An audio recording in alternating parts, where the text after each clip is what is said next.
didn't have enough to do, to accept to chair and moderate this panel, bringing her experience in giving a vision to an institution, programming its exhibitions, and also thinking of what this institution should preserve and can preserve and keep in its legacy. So I thank immensely Elvira Dyangani Ose for accepting this invitation, and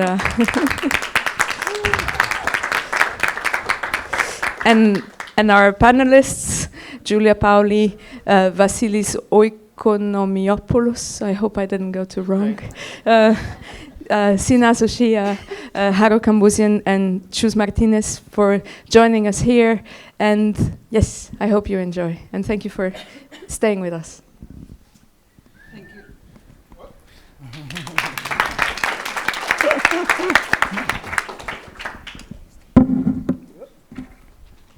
Thank you so much, Filipa. I know that's busy as people think, but it's great to keep the symbolic thing going on. One of the things that I love to do, in the same way that yesterday we heard our dear Hur Kasimi mentioning the urgency of these moments and being together here, not only in the wake of dark moment of history, another one, but also in my emphasis want to be in the moments of resilience, the fact of being together as we are in this room, the purpose that bring us together. No? And celebrate solidarity among all of us, not just to support people in Palestine, Lebanon, and other places in Middle East, but also here after the Dana's catastrophic events. But taking that as a point of departure for any institution, I think is important both to be in the moment, in the present, but also to have historical account. And a way in which we do that historical account sometimes is, and always I think, in cultural institutions is by the dialogue that we have with artists. We have seen, as Filipa was saying today and yesterday, a series of tables that has taken us to different moments in which that collaboration takes shape, producing, commissioning, displaying the work, helping artists to conceive the world, helping us as institution and society to see through those works how we are living and the life we're experiencing. And how to preserve that? What are the interests and focus of institutions in the making of a collection to consider what to bring, no?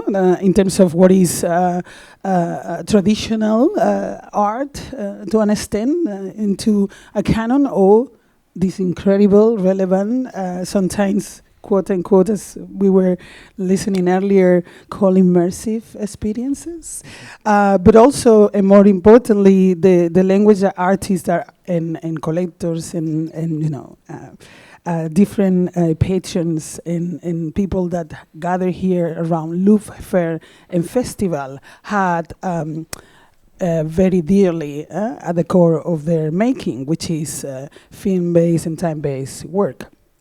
So anyway, I don't want to take too much time, just to say that one of the unique aspects of this platform is to bring together that kind of work, and that we celebrate, as we did yesterday, because one of the things that it makes me very proud of being a MACBA is the fact that we collaborate with Loop every year with an incredible jury, Benjamin, Daniela, Dirk, Andrea, to support the organization of this fair and festival, to name and decide that difficult task of considering what are the artists that should be pushed forward in terms of mentions and also awardees. And this year I'm very excited to say that Tomias Radin with Esther Schipper and Proyectos Ultravioleta are the ones that have been awarded. And that means that in the case, yes. Thank you so much. Thank you.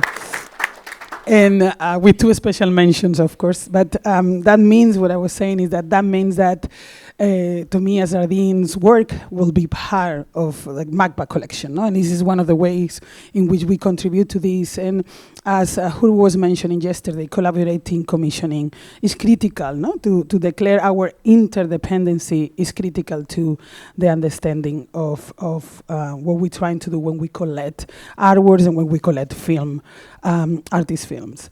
So in order to talk a little bit more about that, I'm going to, and since Filipa already introduced the panel, I'm going to just give space for you guys to talk, and then we have more time to elaborate, no, on these other elements of agendas, of interests, of what difference poses, no, one work over the other in terms of the display. What is the role that we have at institutions, or also, no, as galleries, as to support artists in their making and in their presentations in museums, institutions, and disseminating their work to a wider audience. So without further ado, I ask you to join me in welcoming the first panelist, Julia Paoli. Thank you.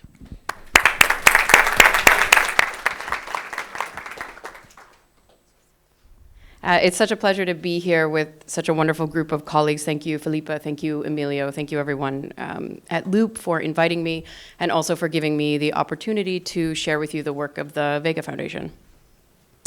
Vega is a relatively new foundation. We were established in 2022 by Elisa Neuton, and we are driven by her personal commitment to supporting artists working with film and video.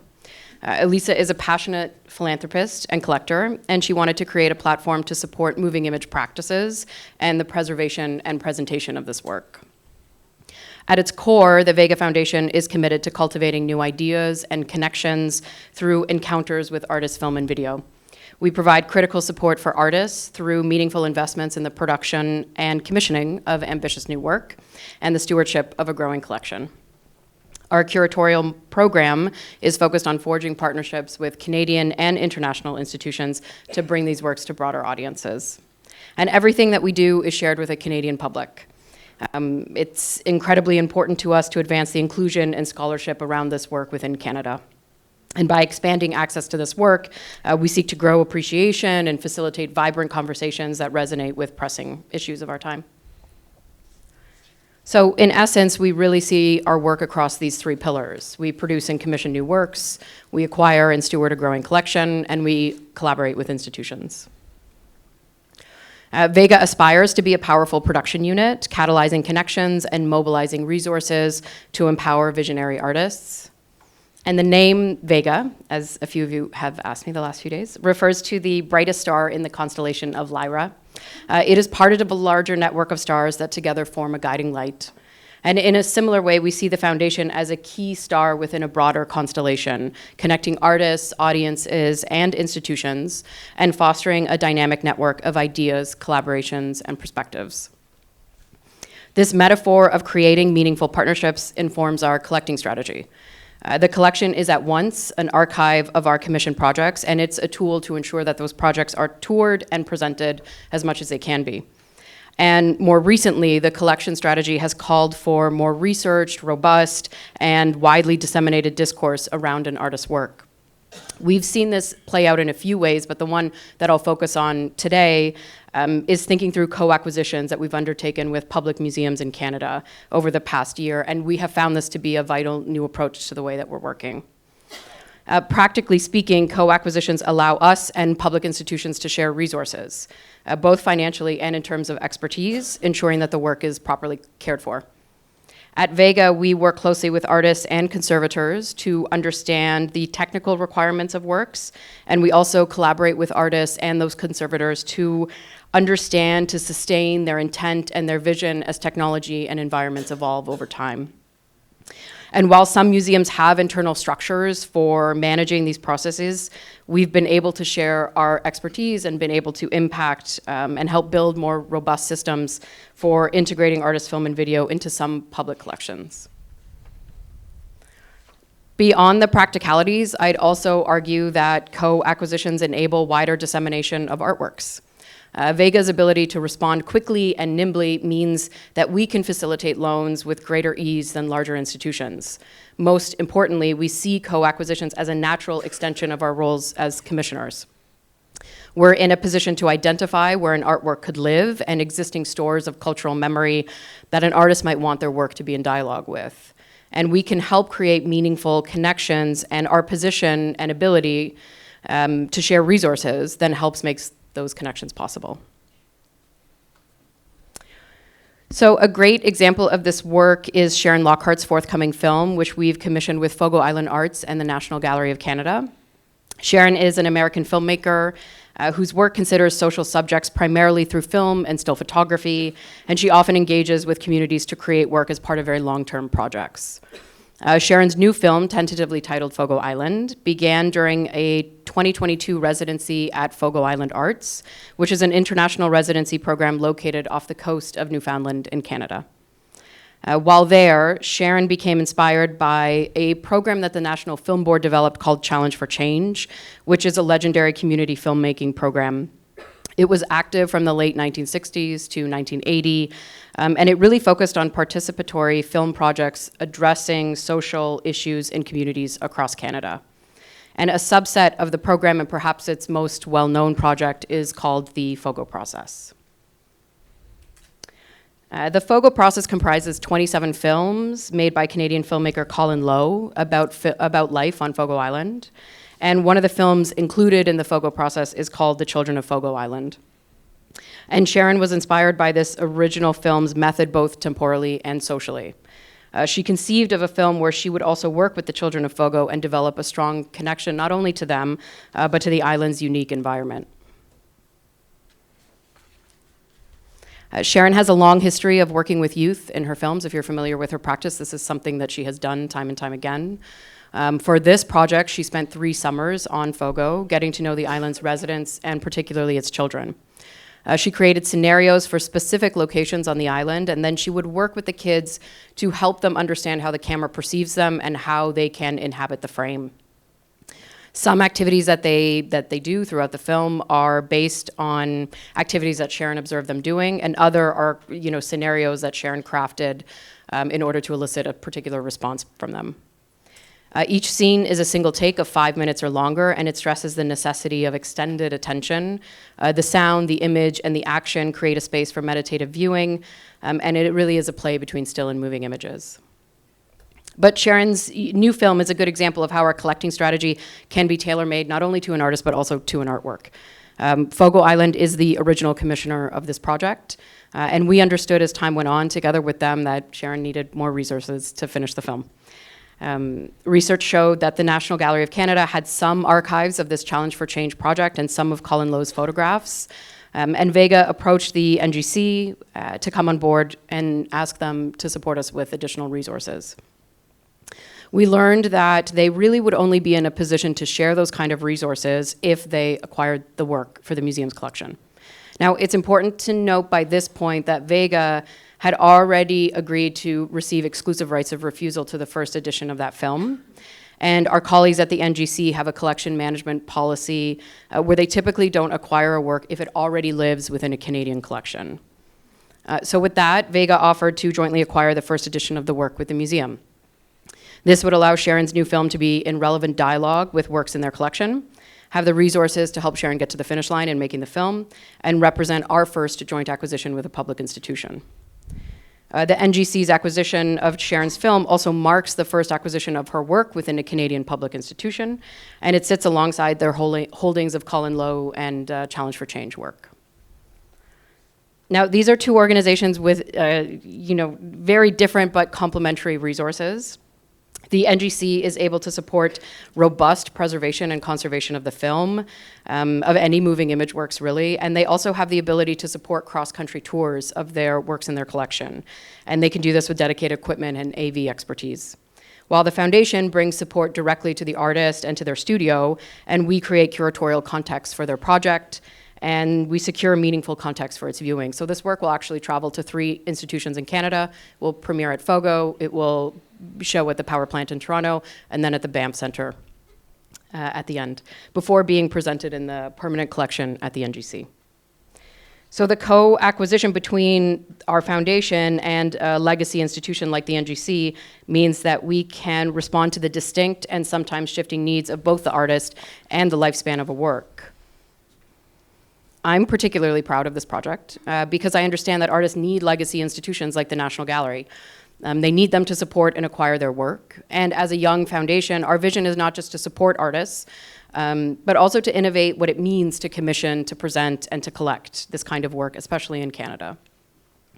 By working in partnership with public institutions, we can bring our kind of nimble, responsive strategies to those institutions and deploy these tactics as kind of meaningful disruptions to how these larger institutions usually work.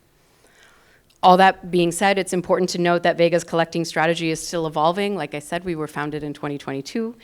We're constantly adapting and learning, especially when it comes to navigating the unique landscape of public institutions in Canada. We are in the process of co-commissioning and co-acquiring Lucy Raven's forthcoming film, Murderer's Bar, with the Vancouver Art Gallery.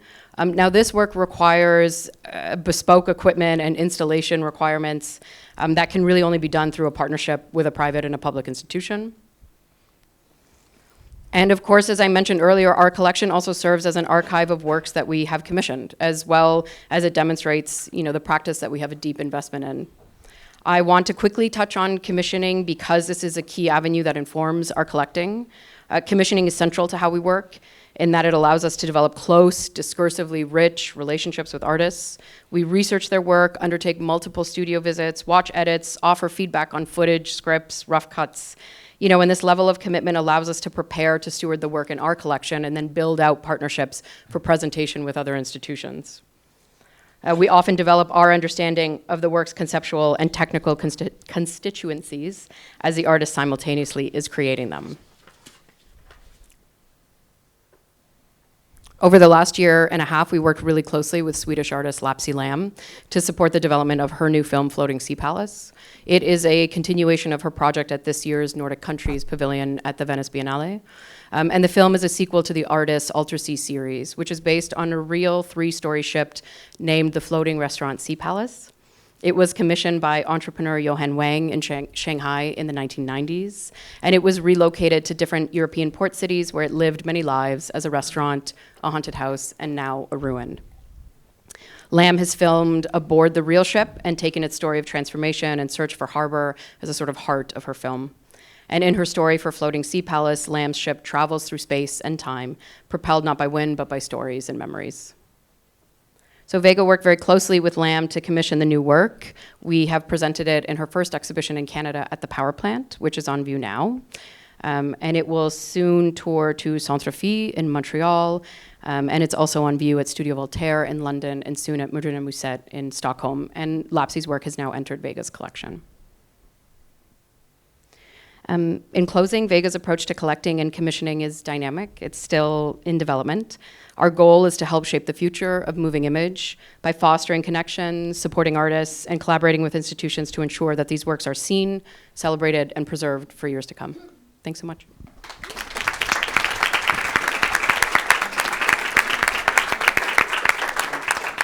Thank you, that's great. Thank you very much, Julia, and thank you very much, everybody, for being here, and our hosts, Elvira, as well. Thank you very much for finding the time to come and join us. My name is Vassilis Oikonomopoulos, and I'm the artistic director of LUMA in Arles. I will present a little bit the history of the institution and the foundation also, who is supporting the project in Arles, and also focus on a work of an American artist, Arthur Jaffa, that we recently produced and eventually entered the collection of the LUMA Foundation.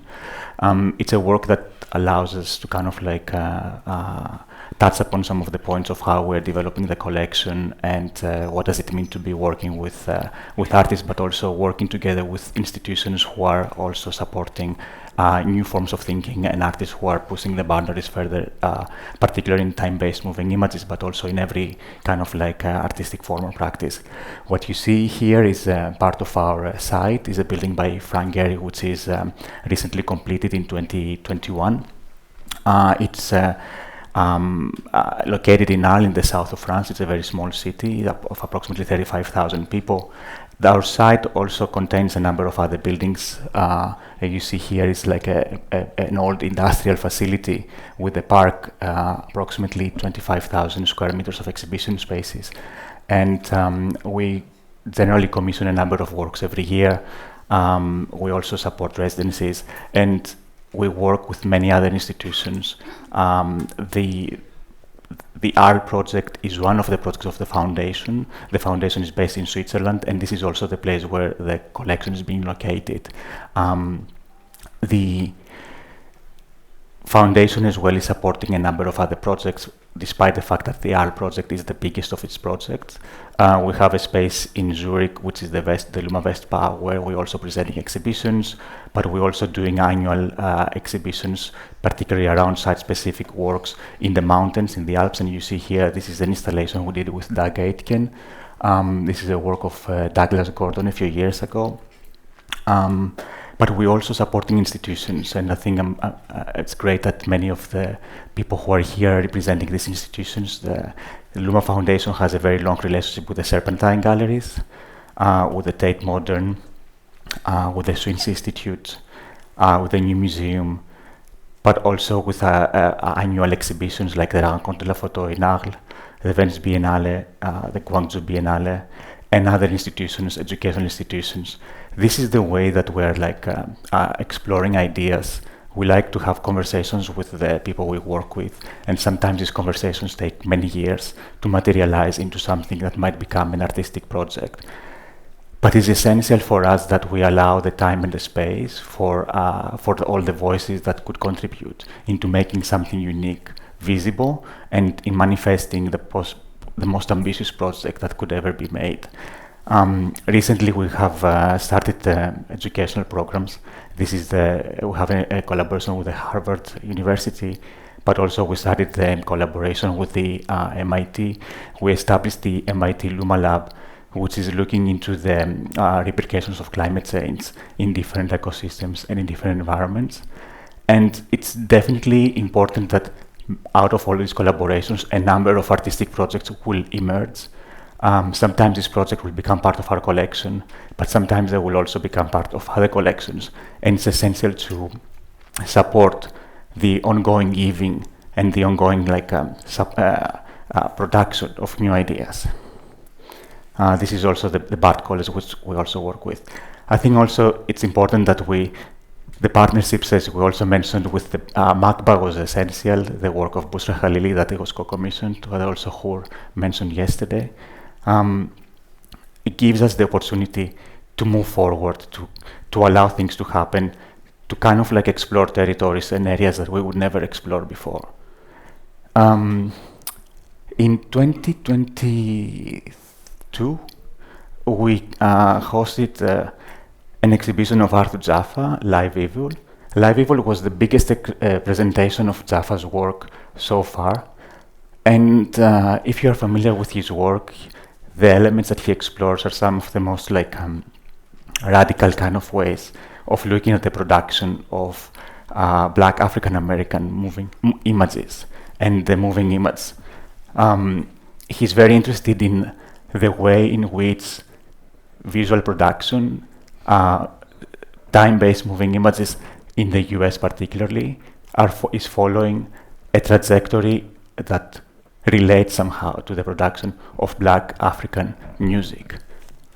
He believes that the fascination and the interest at the moment with Black video, Black film, it relates to something that will be much bigger in the future. I'm sorry, can I have some water? Thank you.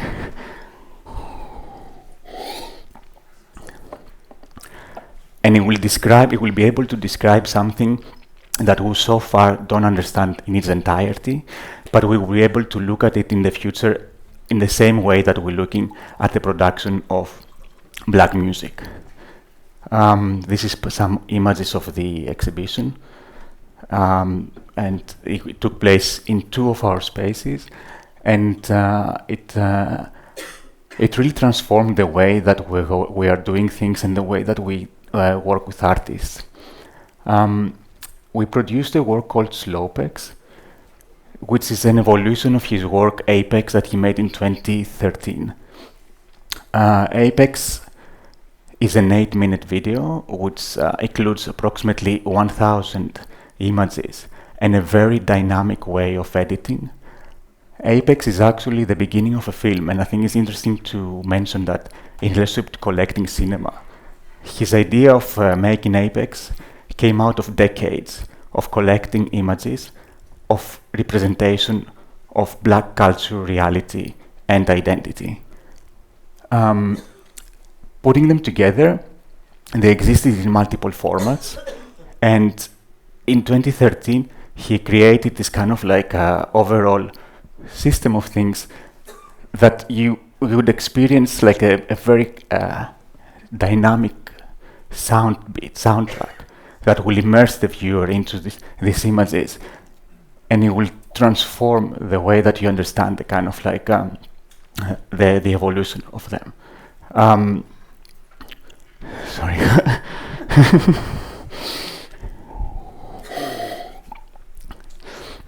So when we produced the exhibition, we worked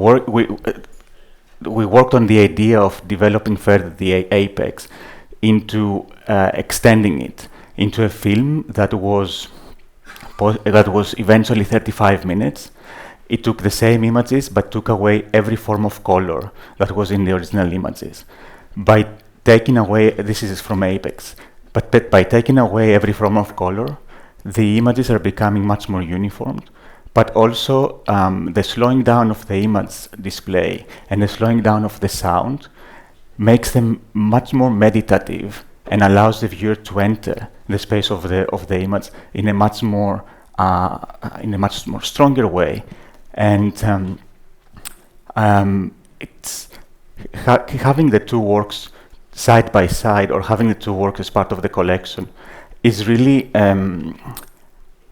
important in terms of like thinking how we're collecting in a form of sedimentation.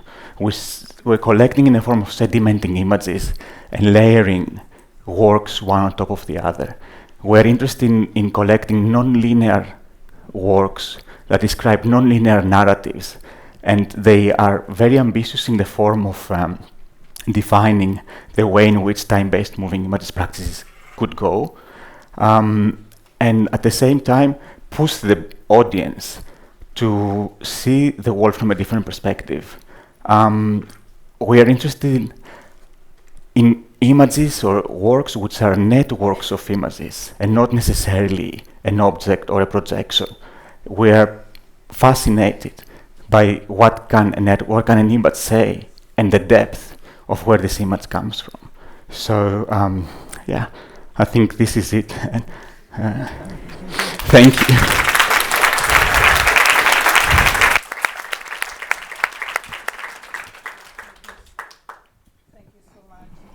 Hi, everyone. My name is Sinazo.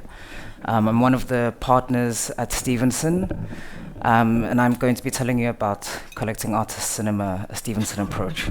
So as context, Stevenson is a gallery that's 21 years old.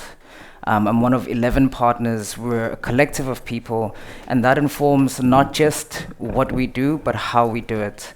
Our founder, whose surname lends the gallery its name, Michael Stevenson, is someone who has a PhD in art history as well as an MBA. So the critical marketplace has always been vitally important to us, as well as the commercial marketplace. Those two things is what combines to give the gallery its ethos. This image here is it's an installation view of a gallery show that we had, I think it was 2019. It was called The New Parthenon. The title is from the work by an artist, Penny Siopis, whose book is going to be launching later on the rooftop, and that's what you see here in the center. Our space in Cape Town is our biggest space. We also have spaces in Johannesburg and Amsterdam. But what you see here is like the work premiering, but alongside this, we also had a screening program. South Africa is different to the regions that you guys occupy. We have little funding for public institutions, and so it ends up being the galleries that end up filling the gaps. People like us. So this show the New Parthenon, which took place in 2019, Penny's video work premiered in this show, but alongside this we had a video screening program, and we brought works by artists like Hito Sterol for the first time, and Simon Faraki. This was going on throughout the run of the show. And so as much as we're a shop, we're also a place that tries to be a storefront for ideas, and we try and bring interesting works to the region, and sometimes for the first time. So yeah, film in and out of the white cube. So on this side is a show that we've just had, and I say we because we collaborated with another gallery, kind of one of the oldest galleries in South Africa, called Elvira Dyangani Ose, because our artist Robin Rode made a work called Joburg Hymn. Our space in Joburg is full of natural light, and so it's not like the ideal conditions for a film to be seen. But this gallery, Elvira Dyangani Ose, has like this beautiful building in central Johannesburg that is shaped with its circular walls that lends itself to a proper cinematic viewing experience. And so we approached them to collaborate, to offer the audience the best presentation of the artist's work, but to also give the artist this homage to the city that he wanted to do and really bring it to life. And on this side, some of you might know the artist Aziz Hazara, who won the Future Generations Prize. We had an exhibition of his works. The whole space was dedicated to video. We have a joke amongst ourselves that the amount of times we've painted the walls up to the ceiling, we're slowly losing inches of wall space over time. But we strive as much as we can to give the artists and the audience the right conditions for them to actually see the work and experience it to its best intentions. So yeah, this is by Aziz Hazara, and that is Robin Rode. So I'm mentioning these shows, and I'm showing you this as illustrative points of recent things that have happened in our program. This is a tip of an iceberg. Centering the medium. So this is in our Amsterdam space. We had a show called Stevenson and Chill, which was literally the whole gallery space was converted into, over the period of December, it's winter time, there's bean bags, there's couches, there's nothing on the walls, it's just series of artists' videos being shown on a loop. It's a fully fledged program. It was rotating. Various artists showed at various times. People are given a list of what to see. People could choose what they wanted to watch. So we tried to make it interactive, but we also really tried to give the medium a platform and make it feel like art, but also, like, as you all know, video is something that's intimate. Like, it all affects us in different ways. And so we try and like sell things, but we also try and like provide an experience that people can remember and like really be affected by the work, like sit in a beanbag and cry if you have to. And this is, our Cape Town gallery again. This is a show that we had last year. Penny Siopas's work, She Breathes Water, was shown alongside the whole lineage of her films, which is also the subject of the book that's been just published by the Duke University Press. Our Joburg gallery was dedicated to her paintings, for reasons I've just mentioned, and the Cape Town gallery was dedicated to the films. And so, in collaboration with the artists, while looking out for collectors, we try and make sure that the medium is centered, is shown appropriately, and is treated like an art form in viable ways. Commerce for culture. So over here is our booth in 2016 in Frieze, New York. And over here is an installation view of a video work that got acquired by Tate. So we did this because Moshe Kalanga, the artist who we're showing upstairs, it was almost like a retrospective booth showing works of his from various eras. And it's why art fairs can be complicated. This projector right here, and what you see is us trying to show the video work in a traditional art fair. But when you say commerce for culture, it's projects like these that end up planting seeds. This work is now in Tate Modern's collection, but it takes operating within the commercial marketplace, thinking critically about it, doing the research, pulling things out, and really embedding and taking your audience seriously, that eventually leads to things like this. So again, unlike my peers here who like work with commissioning and co-acquisitioning in interesting ways, we work with the artists, we get the work and we try and sell it, but we also try and house it in ways where it can form a part of like this lineage of images that we all are so fond of. And then, yeah, showing 3 dimensions in 3 dimensions. So what you see here are video boxes. We try and give our collectors, our clients, institutions, a feeling of the preciousness of the object. To sell a video, I mean, one can literally just send a link and then someone has it. But it's important to like make the process feel precious because the objects are themselves precious. So like give something where it's a record of time, it's something that fits in an archive. So in collaboration with the artists, we produce video boxes, we produce things that have heft where someone can enjoy the feeling of opening a box and like enjoying an acquisition. This particular work was by Stephen Cohen. He'd made this amazing intervention, and that's the subject of his film. And so this, I believe, is like a legal letter that he got from the museum that he was doing the intervention at.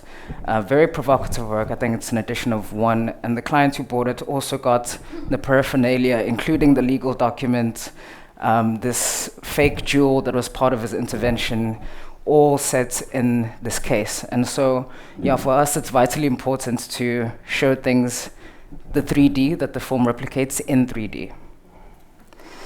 And then, yeah, I guess the crux of my presentation is collections beyond transactions. So even though our job is to transact, we also try and operate beyond that. I hope everyone knows, or at least will leave this talk knowing that galleries are not just there to like facilitate a service or a transaction or a sale. We're also there to facilitate longer connections. It's as vital to us that works are housed in amazing and interesting places where they remain accessible as it is to the artists and to everyone. So this is from a project called Matsatia. It was a book published by Emil Stipp, who's a collector that some of you might know. He's been on the Tate Acquisitions Committee. But an interesting project that he did with his video collection, he's like one of the biggest video collectors in Africa. He'd have public screenings at the independent cinema around the times of fairs or when like a lot of people are in town. And so what we do in the gallery beyond selling work to him is like offer support during projects like these. Things like this book, Gabello, who is the editor and creator of this catalog, used to be part of our staff. She did this, we lent support, she's no longer part of the team, but we lent support in other ways. The designer who designed this was someone who's like deeply embedded in the gallery. So galleries aren't just there to send an invoice, we'll also try to bridge a gap between institutions, collectors. If people need us to make an introduction, help facilitate something, that's also what we strive to do. This particular project was another one of Emil's screening programs.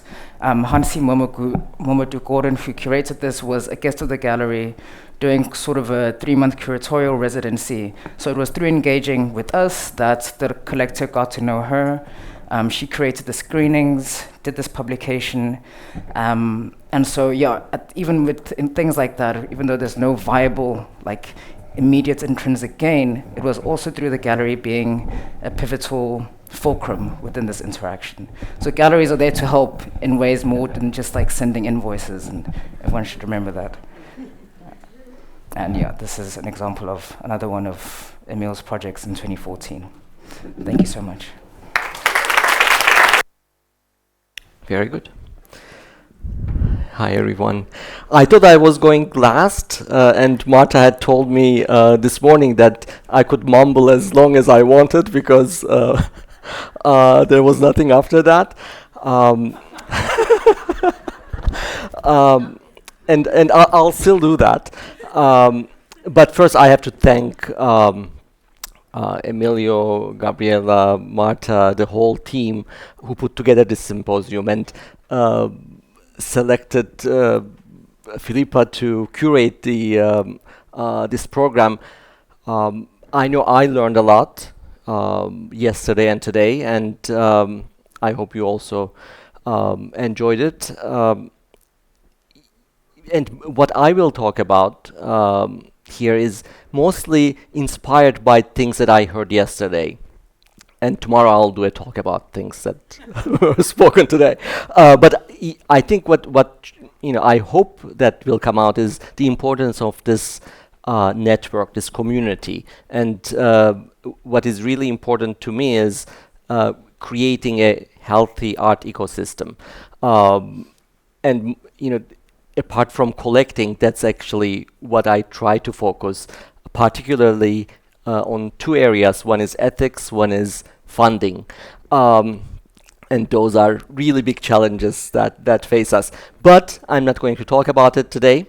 And instead, start from my childhood. This goes back to beginning of 2000s. And my wife and I were part of the Young Collectors Council at Guggenheim. Don't try to find me in that picture because I just lifted it from their website, and I think this is a recent photo. Our group was, as far as I remember, smaller, and within that group there was an acquisition committee, and we were part of that. It didn't have a big budget, and it was not chaired by the senior curator. It was run by the young curators, and they were interested in video. So a lot of the works that were presented in those committee meetings were moving image works. And to us, that was critical to commit to this medium, seeing that institutions are committed to it. So I have to give a lot of credit to that experience.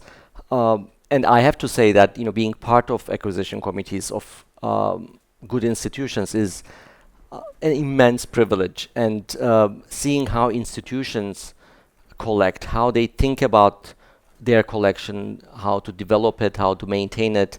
Obviously a private collector can be at a very different scale, but some of the issues are certainly relevant. So I really appreciate that privilege. And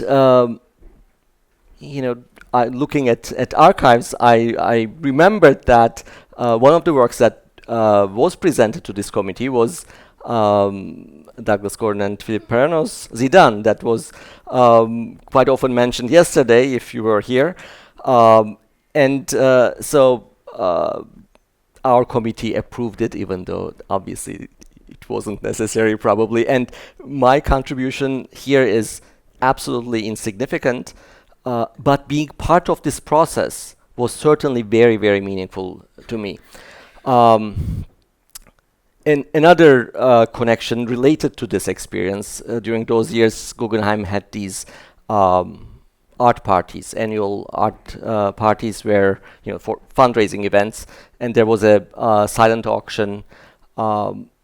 And to my delight, there was a video work, Andrea Fraser's official welcome. And at the very beginning of the evening, I put my name on the list. And at the end of the evening, I was still the only name. And I have to say, I was embarrassed to go and collect that work for the amount that I was able to acquire the work. She had a great exhibition at MACBA. And I'm referencing this because yesterday, Gabrielle talked about an article that she published at eFlux, and today that was again brought up by Filipa. And I wanted to show the actual chart that was referenced. This is actually, turns out, from a report that Art Basel and UBS put out about the overall market in 2024. So it's not about the Art Basel fair necessarily, as far as I understand it. And we can challenge these numbers for a variety of reasons, but film or video is 0.5%. This is not right. I mean, there is something wrong here. But again, it's another subject. In 2008, we moved from New York to London, and around 2010-11, I started a small initiative in Istanbul about collecting with a young curator colleague of mine, Özge Erasoy. And beyond collecting, I'm kind of interested in the practice of collecting. As during that time, the power of collectors was becoming a little bit too noticeable. So we thought that maybe we should do a project around that. And in Istanbul, we had a booming art market, and galleries and collectors were interested in showing and acquiring works. So the idea was to bring collectors from around the world who had a particular point of view about collecting, and create basically reference points for local collectors, and maybe beyond Istanbul also provide some critical feedback to collectors in general, which is something that I think is missing in this market in general, and it's difficult to provide. But we attempted that. We had a tiny space, about 20 square meters, but it had a good location, very central location in Istanbul, so people could see inside. And the first exhibition was not a moving image exhibition, because this wasn't about our collecting, it was about collecting practices. We invited a London-based collector, Valeria Napoleone, who was specifically collecting and therefore also supporting women artists. So her collection is made of works by women artists, and this is a work by Goshka Makuga. After that, we did a bunch of other exhibitions, but I want to talk about this one, which is Han Defken's exhibition. It turns out that there is that connection, and the reason we were interested in having him in this program was because he had a very particular approach to collecting. He wasn't collecting to show works at his homes or workplaces or institutions that he created. He was collaborating with public institutions and basically loaning the works to them. And to us, that was an interesting approach of collecting.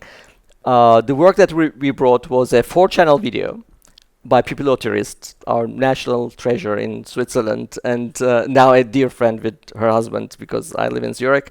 Of course, the work was originally planned for an underground parking lot, which was slightly bigger than 20 square meters.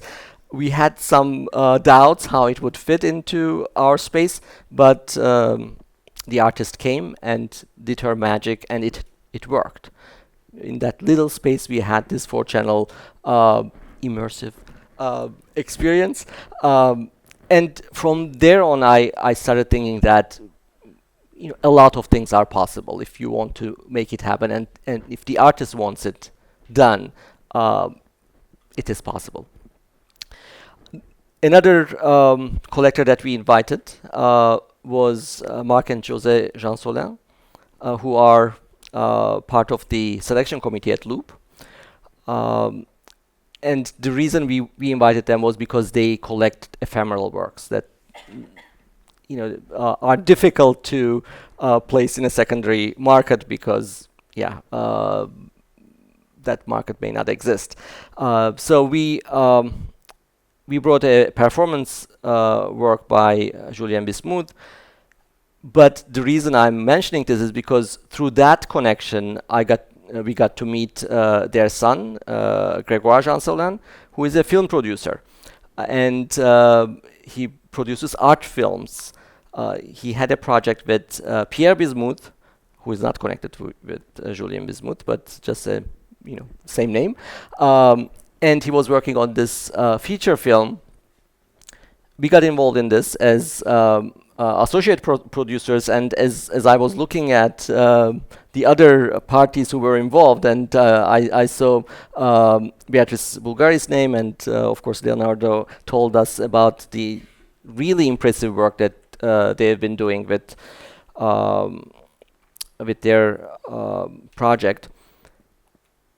And here I learned a lot about the other side of this this industry, which is film. I was always interested about that borderline, but I get a lot of pull from artists who want to do film. It is really complicated, but it is worth doing as far as I am concerned. I'm going to finish here, not to steal any time from Chus because she has much more interesting things, but we'll continue.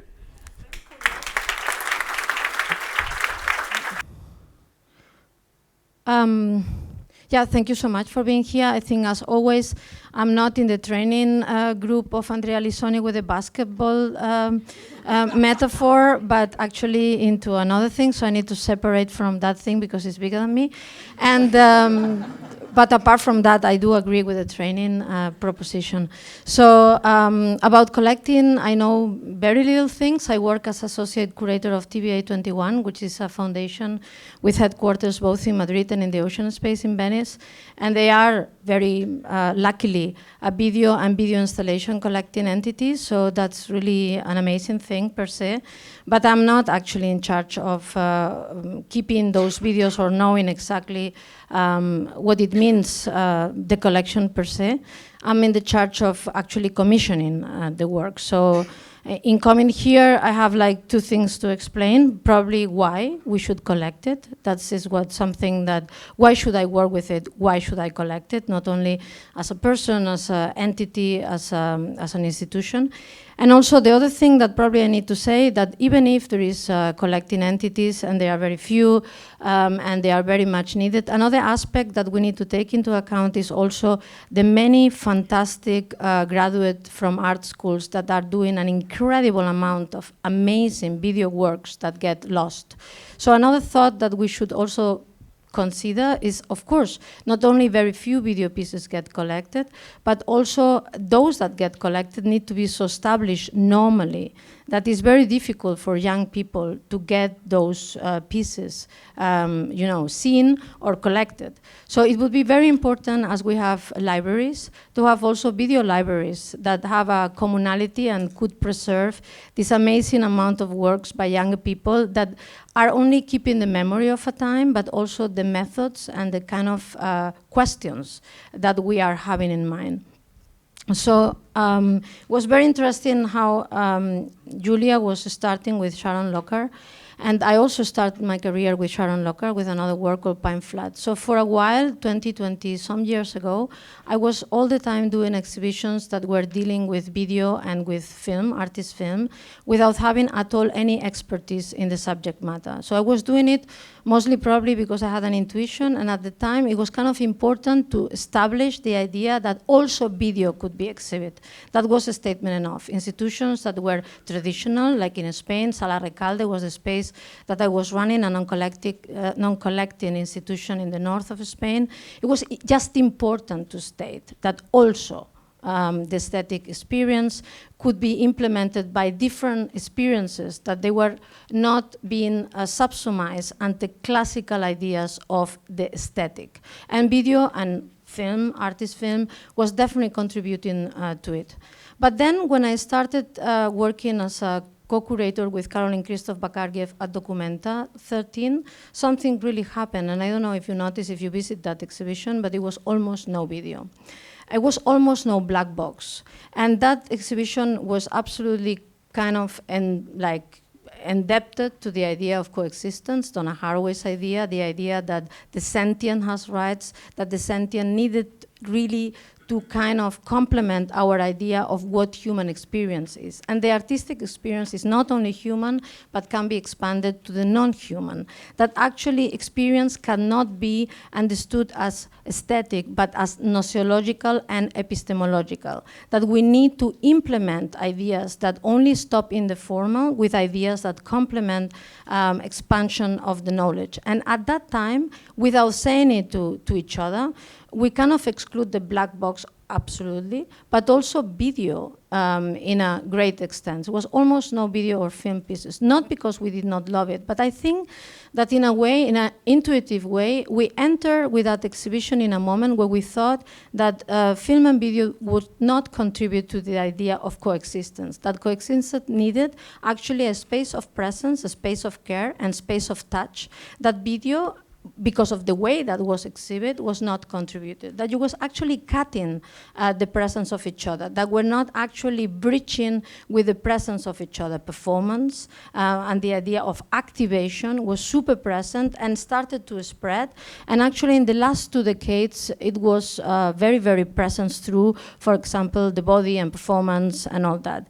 Then again, like 10 years ago, somehow, something started to pop up again. That video was also very important to another idea that was fundamental to understand our contribution, for example, to climate change.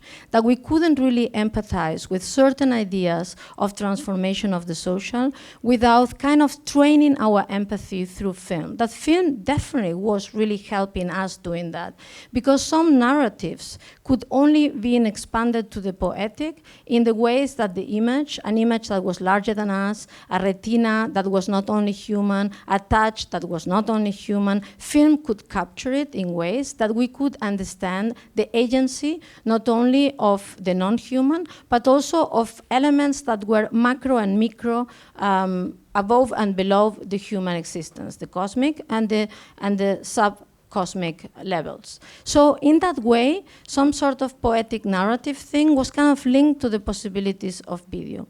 But I've been thinking, like, what are we entering into, and why and how could actually video and film contribute to a different stage that is very needed? Could, for example, video and art, film art, be contributing in a really interesting way to our expansion of the democratic space through another understanding of something that is very needed, that's called technology, and its expansion that is actually speeding up against art and culture?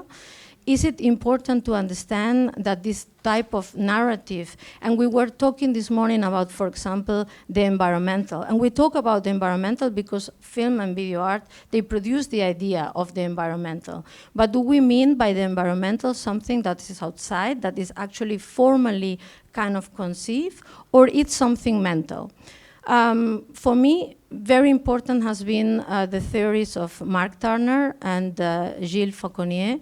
They have an incredible theory that is not as spread as it should, that is called conceptual blending. They say, our brain is actually anti-Cartesian. So the Cartesian way of defining and describing the way we think, it's because we understand really steps. So our mind is really narrative, and we produce steps, and these steps needed to be named. And because we name them, we number them. So argumentatively speaking, we produce this type of first step, second step kind of conclusion. So we are kind of dialectic in nature because of the way that we drink coffee by seeing the cup, touching the cup, bringing the cup to the mouth. So all of it is all the time kind of a structure like that. They say, but actually the brain that summarizes it this way through language is not working like that at all. The brain in itself, it goes back to something that is becoming, and is going to become even more so important,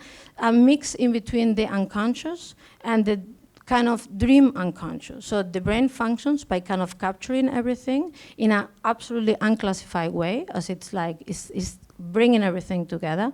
And in this bringing everything together, it starts blending everything together and producing first images, then language. So the production of images is fundamental for thinking. So if there is not enough interest in image making, and interesting image making is an image making that's non-controllable, is not a kind of order image making, the brain cannot think.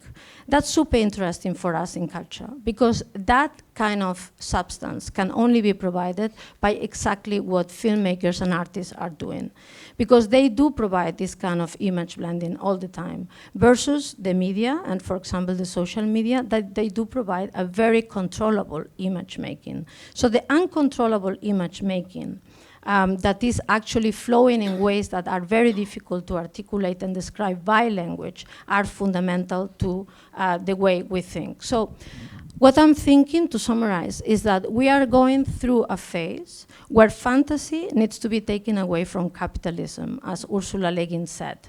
Fantasy is, like technology, uncontrollable.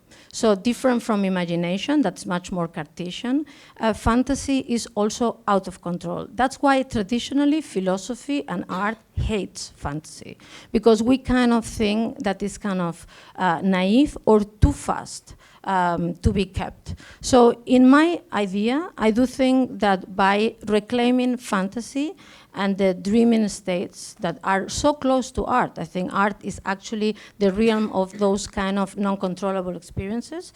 Think about surrealism, 100 years this year.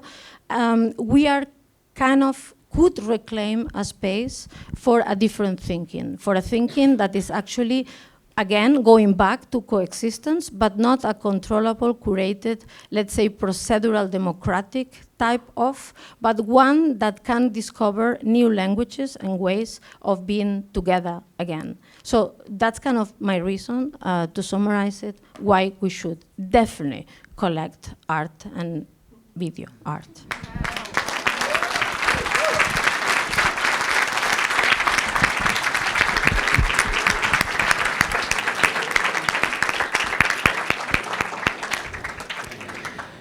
Thank you. Thank you so much for that reasoning and for taking us back to coexistence.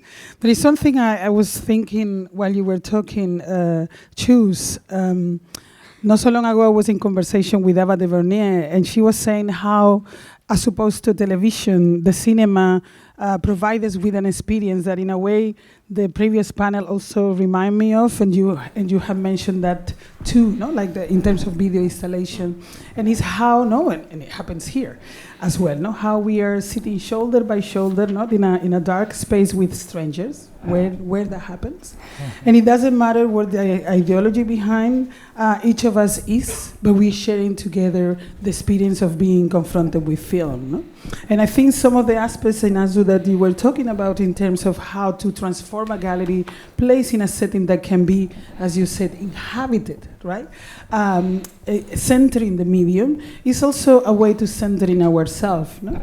And ourselves, if we were like, I remember there was once, I think, a piece of Cecilia Bengolea here at the fair where we were almost dancing, no? Or what Andrea was saying in terms of Tony Cox, always fantastic, no? The possibility of transiting, of moving or having a bodily experience in the space as a way to addressing, no? our being together with others.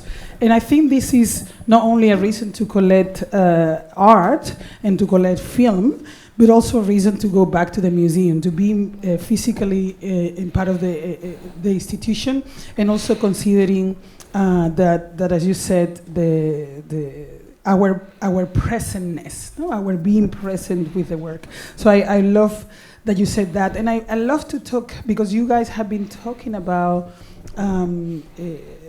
Well, we have heard earlier museum habits. You have taken us through a journey to what it will meant for, Sala Recarde, that moment for you, or others, no, as you were presenting in terms of the young curators, what it means to be in the space, what it means to inhabit the space. But I also want us to put it in the other side, which is because the reason we collect, apart from those sort of moments of memory that we bring, perhaps, no, and that need to be conserved in relation to grad students, as you said, I thought, of course, I don't know if any here, I'm sure many will remember, no, OVNI, no, the Observatorio of Video no Identificado here in Spain, no, the capacity that they have for now 30 years as well to collect and conserve and think about image making of these changes have been produced in an OVNI that was part of the, like the earlier programs of video and MACBA in the 1990s, or they were part of the first, one of the first collective that was a permanent collective at CCCV, and now are part of our video library. So the importance of spaces of inhabiting and the capacity that film does, as you were saying, sedimentation is also part of here, of the network that images can create as a space to be inhabit. And I love to talk about that because at the end of the day, that defines, on the one hand, what we as institution thinkers are also hoping about how exhibition making, almost as a way of thinking in a temporary institution. No? Like I always say that exhibition making or exhibitions are not only things that happen in institutions, but that happen to institutions of they having the possibility to transform. And we only do that because art is allowing us to do that, no? In the way that Chus or you guys were talking about the different artists that you have presented. So I really would love to take a minute to think about how what is it we building and who for. In order to, because the reason behind collecting is also not necessarily, and for me, as you were saying, choose to create audiences, to think about, museum, new habits, etc., but to generate those spaces of cohabitation, to generate spaces of inhabitation, to generate the spaces of appropriation, to clearly think spectatorship beyond the gesture of going to a place and see something, but more as an emancipatory gesture that is going to transform you. The person that came out of that space is no longer the one that came in. So I wonder if we can talk, we can take a little bit of time in your different experience, how that individual and how the agency that individual in terms of with the community that it can generate its favorite through these experiences that you suggested in your different presentations. And I don't know if you want to start, Chus, because you were the last thing. Well, it works. I need to open it. Ahora. I think it's fundamental what you are saying. I think, and that's why it's an honor to be with all of you seated in the panel, and also institutions like LUMA, institutions that really can, we are gonna be facing one of the most darkest moments in cultural history that we know in a biographical time. So it's fundamental those that they can still back up certain experiments that they do it. And I do think that it's not only important to go for film or video, but what is gonna be super important is the display. We were talking about language when, I think Andrea Lisoni said, we try to escape the question of language, and at the end, labels and text and the curatorial anxiety of telling 1, 2, 3, like the Cartesian as the cup, and I'm taking it, you're drinking it. And that's the problem, that we have been insisting on something that is unbearable, which is called awareness. So from the 2000s on, we insisted on something that could be amazing, but actually turned out to be a nightmare. People cannot be aware all the time because it's insufferable. And the awareness, we kind of create such a pressure with it that we need to actually be unaware in a critical way. Because only if we turn dreamy again and unfocused again, we can focus. Because soft focus, we get focused in the wrong thing. Because you can focus on the good or you can focus on the bad. And people just choose the bad because it's easier to describe and it travels faster. And that's the problem with language. Language is not in our side. We actually don't work with language. How can we surpass it? Mozart, who has been actually a figure that has been living in a time where language was against him. He was a composer, as you know, from Austria, and he decided to do something which is to get independent, not to work for the church, that was actually paying for the music because he did not want to do that music. He paid with his life, as you know. We are also probably going to pay with ours, even if you post things in Instagram and you live in a democratic state. But Mozart kind of realized something fundamental, that is fundamental today, which is that when everyone is singing in Italian, when the mainstream is really meta, Italian was meta at that time, you needed to create something that was capable to coexist with meta. He called it German, no? Today, I think I'm not gonna invite you to go into German right now, but at that time, he could only introduce the possibility of a complete different language by making Papageno and Papagena being loved on stage. If two birds speak German, what they speak is not German. They speak bird language. That happens to be German, that happens that you speak German, and you happen to synchronize and understand, but just by chance, because they are birds, you are not. So the fact that he discovered that display could really be the reverse and making a complete different imagination of language is what we need to discover. So it's not enough to put screens, not enough to put technology. It's really, we need to invest in theatricality. We need to invest in something that we are very bad at, because we criticize institutional critique and the white cube and the round cube, the spheric cube, the black cube, the white cube, but doesn't matter. The question is how to theatralize it and dramatize it, that people can access it the ways they access the fantasy worlds that they like in gaming. Don't forget that gaming is the way that people are structuring the decision-making processes. They don't do it by reading, they do it by gaming. So we do know nothing about gaming, and actually display is what can a little bit deal with that. So we need to invest on that, in my opinion. I have a microphone. Well, this is really interesting, and I think what is important is to also allow the possibilities to create new tools, because the production of tools based on the multiplicity of images, the multiplicity of material that we have, demands something, new ways of dealing with them. And you spoke about gaming, and you spoke about dreams. How can these areas become new tool forms, and what could they produce? And this would allow the production of what comes out of that to escape the spaces that we have already, which might be already too occupied by other forms, and move into new ways of seeing reality, new ways of complexifying reality, and inevitably new forms of existing. And these new forms of existing will continue to produce new forms of thinking. And if we support this kind of like tool makings, and maybe institutions are tools. We see them very often as spaces, as buildings, as infrastructure.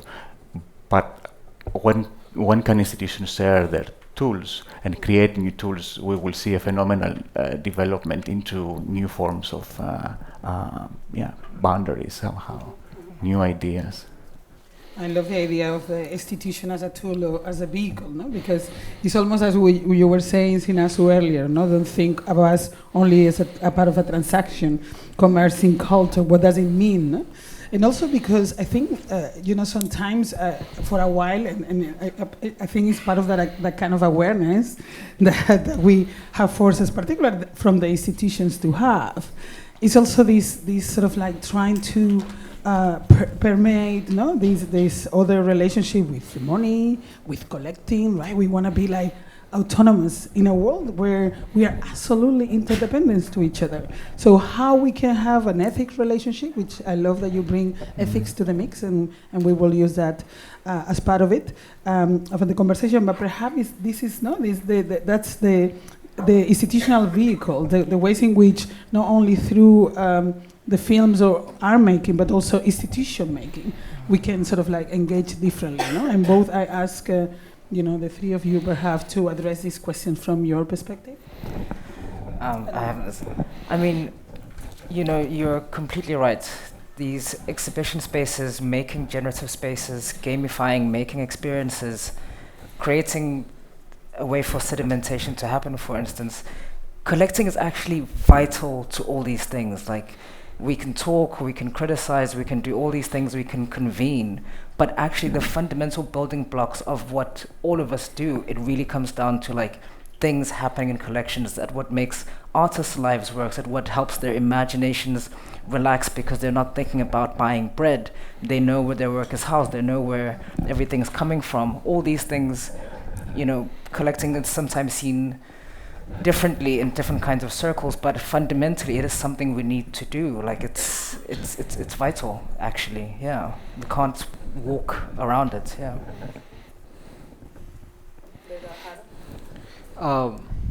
I just want to listen to you guys. But you know, I don't know if collecting is vital. I think financing, you know, new works is vital, and I viewed collectors' role to be mainly the financing of the next work, and it is maybe more true for artists who work in video, film, or type of works that require bigger support, a bigger team, bigger budgets. And yesterday we were hearing about that you know, when an artist sells a work, you know, they put it to produce a new one, and it has become more and more difficult because, you know, it requires a lot of resources. Just, you know, couple points. One, in terms of awareness, very interesting point. I've always thought that our awareness has decreased in the past at least 10 years because it has been manipulated mostly. So we are not aware of our, you know, what we are aware of. It's just being fed to us in a way, and we follow it without really having agency. Sometimes it's done through games. Sometimes it's, you know, mostly done through social media, but clearly we are super manipulative or easily manipulated. So that's maybe one thing that, you know, we have to think about when trying to come up with counter strategies. The other little point that I wanted to make was that, you know, we collect mostly video and media art, but I'm not particularly interested in video. I'm interested in technology in general, but I'm more interested in contemporary art. And I'm not even interested in contemporary art. I'm more interested in what contemporary art does, which is, you know, giving me a different perspective. So, yeah, I'll. Yes, quickly to you, and then I go. No, I just want to respond because I think it's super interesting. Another point that connects with display and connects with the idea of funding and tools and all that. I think tools is super important to conceive the institution as a tool has been really tried many times. I think the particularly insistence on collaborative and participatory works, we try many times to be that kind of creative spaces and so on, but I think as things are moving, the tool is going to be a sort of a shisha bar where there's absolutely no means to do anything but to meet, which probably is going to be already healthy and great to meet in that museum/shelter. But, and therefore, another thing that I think that we need to think with is called poverty. Museums, because of the state mission and because of the public state mission, they don't want to think about their commitment towards poverty. It's very difficult for the art world because the way it has been born, the people that's involved, and how people imagine it to be, to think about poverty. We have a big handicap there. We are super disconnected, and we actually don't think much about it, how it feels and what it is. on top of that, we think that poverty is a line, and only above the poverty line, culture starts. But culture also can start below the poverty line. There's absolutely no contradiction in thinking that way. And film and video could be amazing, actually, to bridge with those communities. Already very early in the 50s in Latin America, there's many experiments with puppet theater and the involvement of mobile theaters, and also in the Spanish Civil War or before the Civil War. It's the same. It doesn't matter if it's a puppet theater, it's a moving something, it's a narrative, whatever. But the question is, how can we actually get out of something I hate called Netflix, and then actually reunite people? And in India, for example, it was immense amount of independent filmmakers meeting in favelas, the same in Brazil, and in poverty neighborhoods, and using film and video, and people don't oppose to that. Don't think that people need to understand to watch. People want to be together, and not understanding together is as powerful as understanding together. So it doesn't matter. And it's really good to hate together something that you are watching together because you're wondering what the fuck it is. It's fine. People maintain their presence there. Maintaining the presence of somebody is fundamental, and it's singularly powerful. So I think that in all this conversation, also poverty is very important. But I'm going to respond. Oh, you want to go ahead? No, I mean, to trouble both of you in a way, as from someone in a country where poverty is like a daily reality for a lot of people, it's very difficult for people to think on empty stomachs. And that's why I say things like collecting is vital, because that's how you introduce other forms of life. An artist can't think about financing their next film if their kid can't go to school. And so that's why I say we need to think about building blocks such as these, because art is not devoid from reality. It facilitates reality, but we need to think about these things. No, and in fact, I wanted to add to what the three of you were building, because it's not only poverty, it's also precarity, and how, like I will say, poverty almost is seen as something that you could see with a distance, and is happening to somebody else. Whereas precarity, in both cases, no? Is in store in the way that we are sometimes addressing the working conditions of people that collaborate with institutions, or that artists are facing, in order to not only make the next work, but also to continue to think that they can be artists in the overall. And it takes a lot of stamina, and it takes a lot of energy, and it takes a lot of, like, I guess, leap of faith, no? As you were putting, no, fantasy, to understand. This awareness and consciousness that you were mentioning earlier.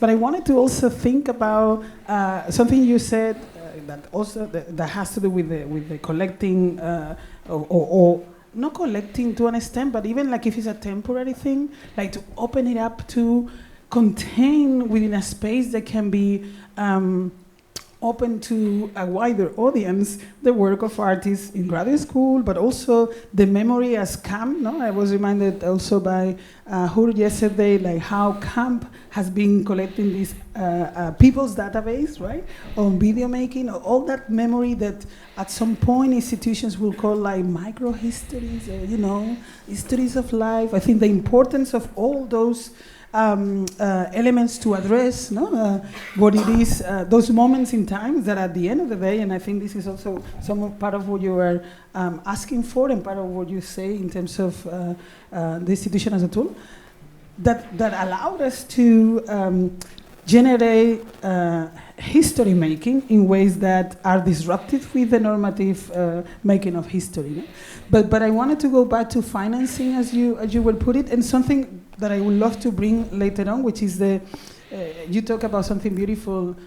I don't know if people notice, but you say something like, I'm not talking about art collecting, but practices of collecting. I found it fascinating, because everything that I hear there behind those words, but also something that you said about ephemera, and the way that, and we had these conversations in the jury yesterday when we were talking about Nafu's, in Proyectos Ultravioleta, Nafu's piece that was made in a context in which, we're there trying to see, Catherine Wood has this program at Tate, where she had, a camera focusing a room where a performance was happening, and that's a documentation of that moment, but it's a performance itself, but it's also, like a different way of addressing togetherness that was happening with the artists, but also the distance that we were experiencing watching it, like in several ways that format can be questioned. No? But also when you talk about Sharon Locher piece and the work that she does with the kids, because both works are related to children's collaboration with the artists, there is something about the practices of that in terms of like how then collecting operates as a financing a format, but also allowing for a different kind of experience that occurs to the participants in the sense of the temporary coexistence that the piece provides, but also outside of that, the kind of engagement that we can have with the work once the work is over. No? Again, as I think Chus was trying to tell us, no, because in some cases this is something that happened to somebody else, no, and it could be poverty, it could be a situation of critical danger, no, and I love for you guys to talk about that in terms of like how what do you think that make a difference, no? What difference does it make that you can provide, let's say, a lens into that kind of scenario, as Chus was suggesting? Yeah, interesting. I think with Sharon's project, it's also derived from a history in Canada that's not uncomplicated, like this Challenge for Change program, this Colin Lowe program, it's incredibly complicated when we look at it now. And so when Sharon sort of came to us with this work, and when she started thinking about that she wanted to work with the children on Fogo Island, there were, a lot of questions that came up about how this would unfold and what were the resources that would go towards, the folks on the island. But because Sharon has this like dedicated approach, she goes year after year, and because she was also participating in these long-term residencies there, it also felt like we were funding the work of Fogo Island's residency, where they're bringing artists in constantly, who are constantly working with the residents there. So in many ways, it felt like, of course, we were supporting the artist in the making of the film, but then we were also partnering with an institution to make sure that they had the resources to do the kind of work that they do that's quite meaningful to a very small community in a very small part of Canada. And then how can this work then be translated and seen and recontextualized as it kind of moves through the country, and then it gets to live, within this collection where we can have sort of discursive programming around it to talk about the complexities of it. I don't know if that entirely answers your question, but it was and continues to be an incredibly, thought-provoking project, and trying to figure out how it can remain meaningful to the people, on Fogo. Yeah. Maybe a little tangential, but I had a fantasy of changing collector space into producer space, because we worked with a number of collectors that have accomplished something significant in what they were trying to do in very different ways, and that we were trying to create variety, but clearly some patterns emerged when we looked back about what they were talking about, especially in the videos that we were shooting with them. They usually didn't talk about the artworks or the objects that they had.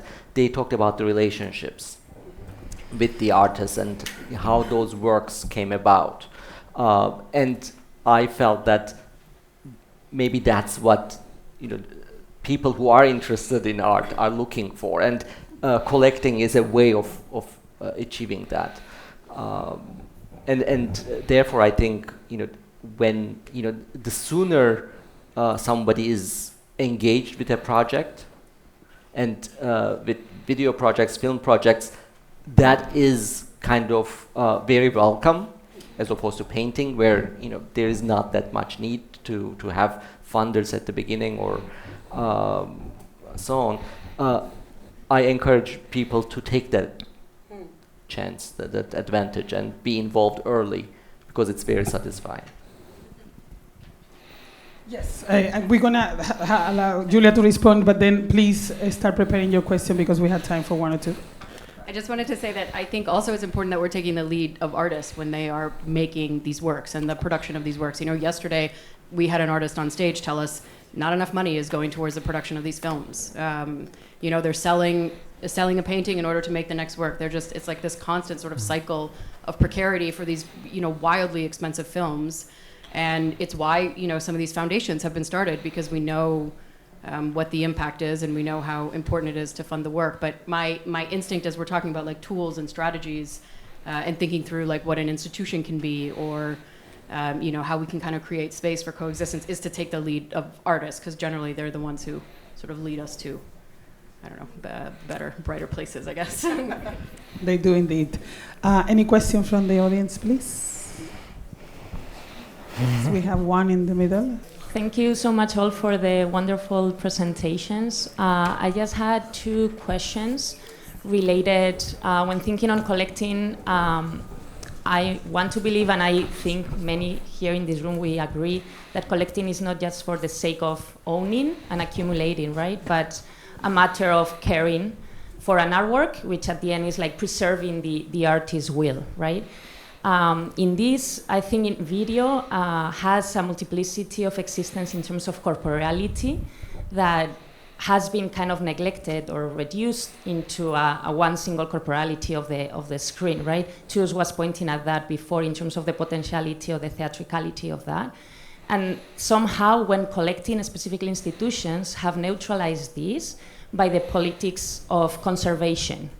What I mean by this is like even today, and having inhabited big museums, running collections, you find some at the forefront really trying to search new ways of keeping and naming the categories needed for video, but others that you still today receive a loan agreement that you start feeling that is made on the shape of a sculpture, and then all the needs of the work have no space, so you end up in the comments, right? Like defining precisely all what the artist is hoping.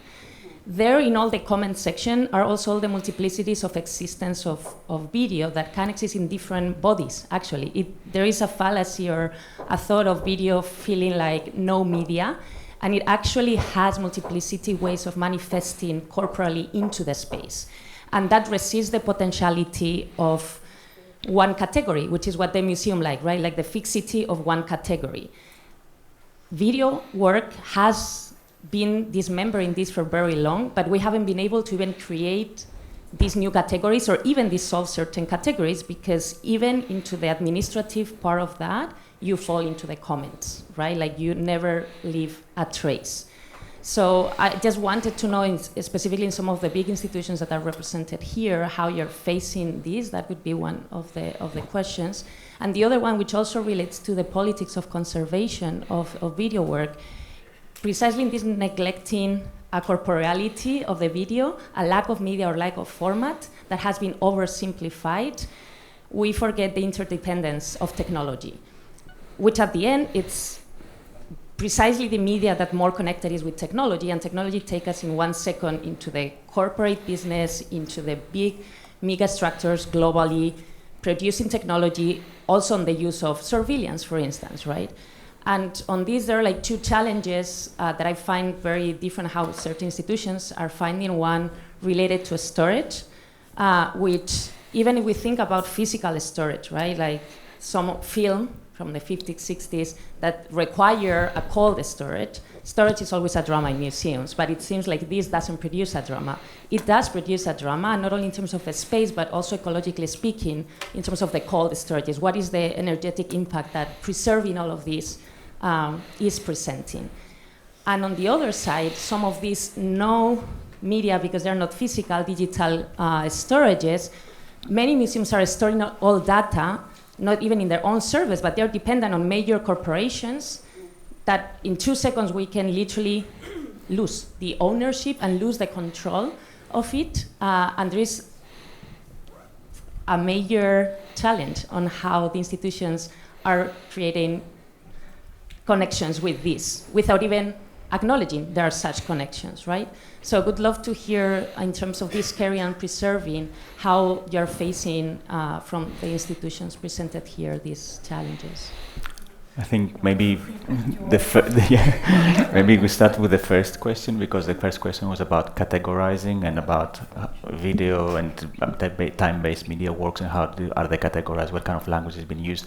And to go back to the example of AJ's Apex and Slowpex, the artist describes the work as a script for a future film, for a future work. So I think the categories are helpful for allowing the works to exist in certain systems and in certain contexts, and allowing the works eventually to be shown in different contexts and to exist in multiple ways.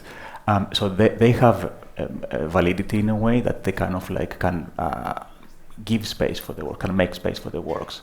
But it's also the way that they can be reinvented as linguistic terms also. So when an artist describes the work as a kind of like as a step towards another work, then everything is interrelated into something which is an imaginary work that has not yet been fulfilled. And I think in that sense, every work that is being experienced is also a way into looking into other works that are yet to be made. And that they create also ideas that are yet to be understood. So in terms of the categories, that's my kind of approach. And do you want to summarize a little bit the second part of your question again? The storage and the complexity. Yeah, I mean, this is like a very important question. What happens with the storage? What, like, you know, all of the material that exists, how it's being preserved, how it's being, where does it exist? It's necessary that efforts are being made to find solutions for storage, for institutions to be showing the works. There is a very good example of the Saulager, for example, or the future of a film museum or a film institution that the Saulager is actually producing right now, is in the process of making. Its showing is also preserving. So it's like having an open storage, having a space where everything can be open in a ways of being seen is also a way of preserving. Very often also the memory, because you mentioned corporeality, the memory of the person is the absorbing of a work. The work that you carry within you is also a preservation method. So I think there's multiple ways of thinking about that. I can speak really practically about how we do it at Vega. You know, we have a conservation team, a team of consultants that help us with each one of our acquisitions. And, you know, the forms, they are not categories. They are, 10, 15-page questionnaire documents to ask the artists to fully explain to us their vision and their intent with the work. And it's questions like, what is it supposed to sound like? What is it supposed to look like? Like, not just telling us, the specifics of what the technology are, but give me a sense of what the feeling of the room is. Help me understand what I'm supposed to feel and experience in all parts of walking into the space of this work, and tell me your ideal parameters for how that work should be installed, and things that are, that are kind of no-go zone. Like it shouldn't be on a monitor, it shouldn't be on headphones. If there are, specifics about how you want the work to be experienced, outline those for us. So I think it's been a really interesting process, because we are also asking artists then to fill out that questionnaire, not only to help us understand how it is that we can acquire the work now, but for what happens when that artist and me are not here anymore. And who's taking care of that work, and how can we account for the presentation of this work in the future. And so the hope is that these questionnaires, can then help guide presentation and preservation of the work in a really long-term way. So I think we've sort of done away with the idea of categories. Like, let's just really get into the heart of what is the feeling of the work, and how can we try to embody that every time that we show it. But I think she was also asking about the eco impact of the fridge. I don't know that I have an answer to that, to be honest with you. And I will also say, at the moment, Vega is realistic about the kind of work that we can collect. We don't have any celluloid or film in our collection. Everything is, digital hard drives, works has been transferred to video. And part of that is thinking through what long-term storage solutions could look like. So that's sort of where we're at in the foundation. And just to address this from MACBA perspective, several things, that you said in terms of politics of conservation. One of the things we do is, again, not thinking in terms of protocols, thinking about, you say something very beautiful, because when you talk about not collecting for the sake of owning, which I think is very critical, and one of the things that we're also doing is to listen to artists, both through what we call conservation interviews, which are again connected to protocols that help to do that. But then of course you talk about something else, which is that the way that the institutions talk to each other, which is like through the law and forms in some cases, but also through the way that the databases of institutions can be accessible for people outside of the institution, but also from other institutions itself. So we work a lot, in terms of how technology can advance those processes. And I want to highlight the work that Anna Manovens and others are doing in Angar in terms of storage and something that they call palliative curating, that has to do with artists thinking about what do they do, not only with films or things that they are producing to make the film, but also like the everything else that is required to do a work once the work is not because the storage issue is not only of the institution, it's also of the art. What are the aspects? And we're trying to think together with artists how we can work and how we can benefit that. I also have my own ideas about collecting, which I don't unveil here, and we will need another session in order to talk about that. But it's important also, as you were saying, the eco impact of all that preserving, right? Like, what are we going to do with that? And of course, there are several groups internationally trying to engage with what that means. I don't think anybody knows. Like, even like you're correcting a message. Correcting the sort of the grammar of a message already create an impact of the water that we are consuming. And I don't know. Like, perhaps we should be more gentle with misspelling and live with that, because that will take pressure off some of the water in the planet. None of you are answering. No, I'm answering. The question is not. You mean about the fridge or about the? No, she was asking about the. No, I have a list. She had 3 questions. I am addressing them. But it's okay. No, I understood that she wanted us to say that we need to acknowledge the fact that those fridges are having a bad ecological impact. This is not what I was saying? No. You were just saying that you have a fridge, and it's a good fridge, and I agree with you. It's a really good fridge. And I think that it's very important to say that there is good and bad fridges, and that actually it's good in that kind of capitalistic system that you put like red, yellow, and green. We have a green on our fridges because we store actually art versus any other sorts of really bad storage. So it goes back to the idea of good practices. We need to set examples, but we exaggerated our responsibility because we are kind of thinking that we embody heroic positions that we can really not maintain. And I think that's my opinion, but I think that we should get out of the horse. Yeah. But just to say, but there is another question. The problem is that we are being told that we cannot continue the conversation, although it's in this interesting moment. It's always happened. So Filipa says that there is a space for, like social gathering. You could ask us the question. But I'm going to take the opportunity to say thank you so much to the panelists. Vassilis is leaving. Travel safely. And thank you, Sinazo, Chus, Haro, and Julia. And of course, to all of you for being such an engaged audience. Just adding to Elvira, and thank you, Elvira, and everyone in the panel and in the audience. Do join us at 5 p.m. We're going to move from the basement to the rooftop, where we're going to have 2 discussions around 2 incredible books that have been recently published. One is a discussion between Sinazo, curator Katerina Gregos, and artist Penny Siopis about this incredible monography that was published around her book by Duke University Press. And the other is a celebration of Visio, a program that Leonardo Bigazzi yesterday spoke about briefly, and celebrating these 10 years of Visio's activity supporting young artist cinema. So do join us upstairs later on, and have a nice afternoon.